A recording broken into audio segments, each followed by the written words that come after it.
Hey there, gang.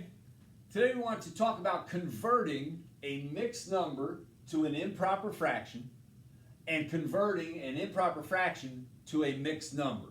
We know that mixed numbers are whole numbers with a fraction in the last figure. Improper fractions are when we count how all of the pieces we have compared to the denominator for each of the figures. Okay? So how do we change from one to the other? Let's start with mixed numbers changing to an improper fraction. Let's start with that. Okay? First of all, we know that whether you have a mixed number or whether you have an improper fraction, your denominator stays the same. Because your denominator always tells you how many parts it takes to make a whole one whole thing. That's what your denominator tells you. Your denominator never changes when you're talking about one set of figures. It is what it is. The numerator might change. You might add to it or subtract from it, but your denominator stays the same. So if you've got sevens here, then I'm going to have sevens here. The question is, how many pieces would I have? This tells me I have 5 whole ones, right? I have 5 whole things. You can imagine if you're looking at the picture. There's a whole one, a whole one, a whole one, a whole one, a whole one, and then in a sixth one, there's 3/7 of it, right? There's 5 whole ones. Well, if each figure is in 7 parts, because that's what the 7 means, and there are 5 whole ones, what we're going to do is we're going to multiply. We're going to say 7 times 5, because each of those 5 things is going to be in 7 parts, but they're all going to be shaded. So you're going to have 7, 7, 7, 7, 7. 5 times. They're all going to be shaded. So I'm going to do 5 times 7, and I'm going to work this way. It's going to look like the letter C, starting from your denominator. I'm going to do 5 times 7. If I have 5 things, and they all have 7 parts, 5 times 7 is 35. There's going to be 35 pieces in those 5 whole things. And now I go to the last picture, and in the last one, there's only 3. So I'm going to add that to the 35 that I had. 7 times 5 is 35, plus 3 more makes 38. And I end up with 38 sevenths. I should have used a simpler thing. Let me draw a simpler picture. I should have done a simpler one first. Let's do 2, and we'll do this. Sorry about that. I wasn't thinking very well there. Let's do this, okay? This is 2 and 3/4. I should have given you a visual, all right?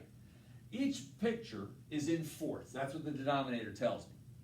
So I'm going to start here. I'm going to go like in a letter C. I have 2 whole ones. They're each in 4 parts. So I can multiply here.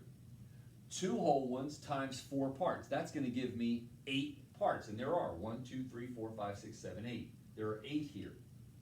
Now in the last one, there are 3. 4 times 2 is 8, plus 3 more makes 11, and the denominator stays the same. It would be 11/4. That's what I did here. 7 times 5, because there were 5 whole ones, they're all in 7 parts. That's 35 pieces, plus 3 more makes 38. Okay? Let's come down here to 4 1/6. Whoa! My eraser was trying to get away. All right, again, like the letter C. There are 4 whole figures, 4 whole ones. Do you see it? They're all in how many parts? Which number tells you how many parts? The denominator. There are 4 things, and they're all in 6 parts. So there's 6, 6, 6, 6. So we're going to multiply there. 6 times 4. 6 times 4, there will be 24 pieces in those 4, and then there's 1 piece in the last one. So 24 plus 1 would be 25, and your denominator stays the same. Your improper fraction for that would be 25/6. Let's come down here. There are figures, and there are figures that are in 9 parts. They're in 9 parts. You have 2 whole ones. 9, 9. 2 times 9 is 18. These 9 and those 9, that makes 18. In the third one, there are only 5 pieces. 18 plus 5 is 23, and you'd have 23 ninths. So you work your way around. You imagine how many whole things do you have. That tells you, your whole number tells you that. Your denominator tells you how many pieces are in each of those whole things, so we can multiply those. Then you're going to add your numerator for the fractional part, and you're going to get your total. Your denominator stays the same. Okay, so you're going to work like that letter C, bottom to the top, multiply on the bottom, add on the top. Now let's take a look at improper fractions and how do we change those back to a mixed number. 13/6. Well, really what we're doing is we're saying we have 13 pieces total, and we have to put them together in groups of 6. Well, when you have a big number and you want to put it together in equal groups of a smaller number, that's division, isn't it? And that's what we're going to do. We're going to do 13 divided by 6. 13 divided by 6. Can I take 6 from 1? I can't. So counting by 6s, what gets me close to 13? What gets me close? 12 does, right? 6 times 2. When I subtract, I get a 1. Now, normally 1 would be my remainder, but not when we're making a mixed number. Watch what we do now. 2 is my whole number. How many whole things would I have? I'd have 2. In the third one, I'd have 1 left. Watch where I put this. This goes up in the numerator, and my divisor becomes my denominator. 13/6 would be 2 and 1/6. We use division. This becomes the numerator, and your denominator is your divisor. So you get 2 and 1/6. Let's try 17/3. If I have 17/3, I have 17 pieces. Now I have to put them together in groups of 3 to make whole figures.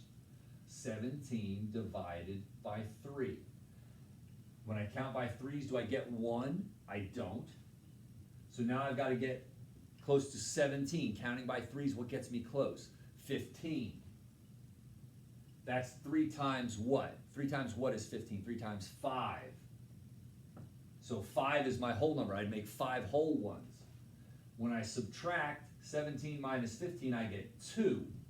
2 becomes my numerator in my next one, and 3 stays as my denominator. This would be 5 2/3. Let's do one more, 27/8.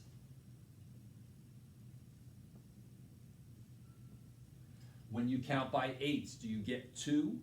You don't. So let's try 8 from 27. Get close to 27. What's going to get you close if you're counting by 8s? 24 gets you close. Okay, and that's 8 times 3. So we'd have 3 whole figures. Now let's figure out what's our fraction going to be. 7 minus 4 is 3. That becomes my numerator. And 8 stays as my denominator, and I get 3 and 3/8. 3 and 3/8. All right, you might need to rewind this a few times, okay, so that you can work through it. Mixed numbers, again, to the improper fraction, your denominator is going to be the same. Okay, so start with that.